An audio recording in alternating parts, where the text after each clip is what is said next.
The night I told my neighbor I had just been on a date, the words I heard in response landed heavier than any door slammed in anger, because what followed was not a shout or a confession but a quiet certainty that said the girl I had met would never love me the way she already did, and in that instant the hallway between our apartments felt like a narrow bridge suspended over every regret, every lonely evening, every unnoticed kindness I had ever lived through. So before the story pulls you deeper into that moment and what it changed forever, if you believe in kindness, in second chances, and in the quiet power of love that grows slowly, please take a second to like this video, share it with someone who needs hope, subscribe to the channel, and tell us in the comments where you are watching from, because this story belongs to all of us who have ever been loved without realizing it. My name is Daniel Harris, and for most of my life I was the kind of man people described as decent but invisible, the one who held doors open, fixed leaky faucets for neighbors, worked overtime without complaint, and went home to silence that echoed louder than noise ever could, living in a small brick apartment building where the paint peeled in tired curls and the elevator groaned like it carried secrets from floor to floor. And across the thin wall lived Emily Parker, my neighbor, who had moved in 3 years earlier carrying boxes alone, smiling politely, thanking me when I helped, and slowly becoming a constant presence in my life without ever stepping fully into it, because we shared mornings in passing, exchanged nods in the hallway, and sometimes talked about weather, bills, or the way the city felt colder than it used to, yet never crossed the invisible line into something more, mostly because I told myself that ordinary men like me were not meant for extraordinary connections, especially not with someone like Emily who carried warmth in her eyes and a quiet strength that made people feel safe without knowing why. My life moved in predictable circles until loneliness finally pushed me to say yes to a blind date arranged by a coworker who believed I needed a spark, and that evening I sat across from a woman named Rachel in a softly lit restaurant, listening to polite laughter and rehearsed stories, feeling the strange emptiness that comes when something looks right but feels wrong, and when the night ended with a brief hug and a promise that never settled in my chest, I walked home under streetlights that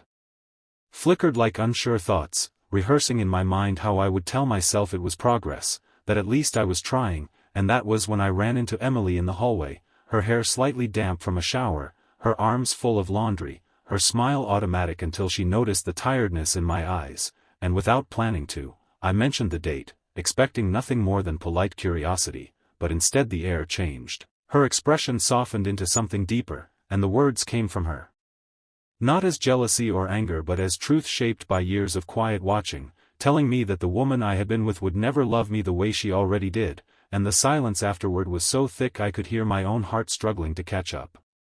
That night I barely slept, replaying moments I had dismissed as coincidence, the way Emily remembered my coffee order without asking, how she checked on me when my mother passed away and brought food without saying why, how she laughed at jokes no one else noticed, how she waited an extra second in the hallway as if hoping I would say something more, and for the first time I saw my life not as unlucky but as unobservant, realizing that while I had been searching for love in unfamiliar places,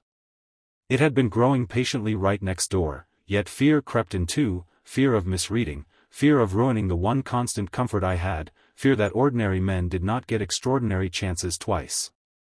Days passed in a haze, and the building felt different, every footstep louder, every door closing heavier, and when I finally gathered the courage to sit with Emily in the shared courtyard, surrounded by dying plants and the hum of distant traffic, I listened as she spoke about her own past, about loving someone who never saw her, about learning to love quietly, about choosing patience over pressure. And though no dramatic promises were made, something shifted, because vulnerability replaced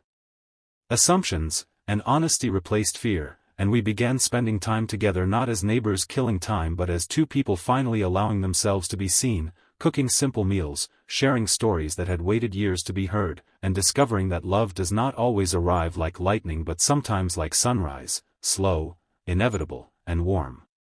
The challenges did not disappear overnight, because habits of loneliness are hard to break, and I struggled with doubt, with the voice that told me I was not enough, while Emily carried scars of being overlooked, and there were moments when silence returned, threatening to undo what we were building, but each time we chose presence over retreat, and gradually the apartment walls that once separated us felt less like boundaries and more like history we had outgrown, until one evening I realized that the emptiness that had followed me for years was gone, replaced by a sense of belonging that did not demand perfection, only honesty. And now, As this story reaches its quieter truth, if it has touched your heart even a little, if it reminded you of someone you might be overlooking or a love you might be afraid to accept, please like this video, share it, and subscribe, because your engagement helps stories like this reach people who need them. And before the ending, I have one special request. Please comment below about a moment in your life when love showed up unexpectedly, because your story might be the hope someone else